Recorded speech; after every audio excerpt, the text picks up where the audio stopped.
Good morning, ladies and gentlemen. I want to thank you for this opportunity to speak to you and to share with you some exciting info about a new way of producing agricultural goods. I'll be talking to you about vertical farming. But before I get to the topic of my speech, I'd like to briefly review some history and to just to explain how we got to this, to where we got, why we need vertical farming. I'm sure that you've all heard the term the Green Revolution. The Green Revolution usually refers to the period between 1930s and 1960s. Depending on who you're talking to, different scientists would use slightly different numbers. So this refers to the transformation in agriculture. It is associated with the use of technology and chemical fertilizers to produce more agricultural goods. And the term, the Green Revolution, is associated closely with an American, Norman Borlaug, who is called the father of the Green Revolution. Norman Borlaug started research in Mexico in 1940, and then this research quickly spread all around the world. He started developing high-yielding, disease-resistant varieties of cereal grains.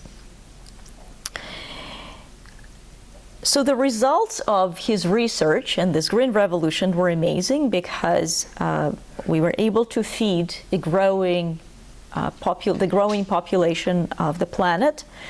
Many countries that were on the brink of famine became self-sufficient.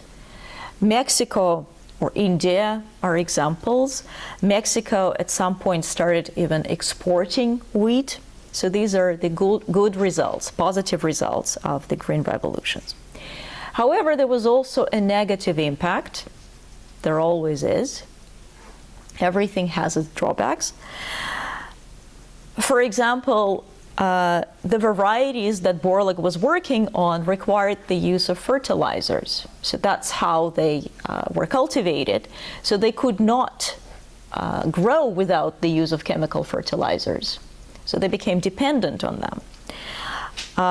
More and more land became used for agriculture thanks to the irrigation systems.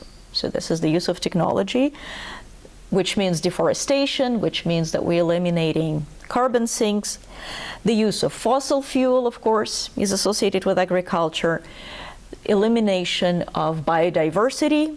For example, in India, before the Green Revolution, they used to grow about 30,000 of different varieties of rice, and today there are only about 10 left. And that's because Borlaug was focusing on the most productive varieties. And today, unfortunately, agriculture is the biggest source of pollution.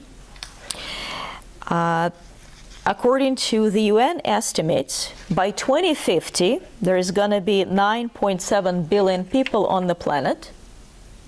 So we need more and more land to use for agriculture to feed the growing population.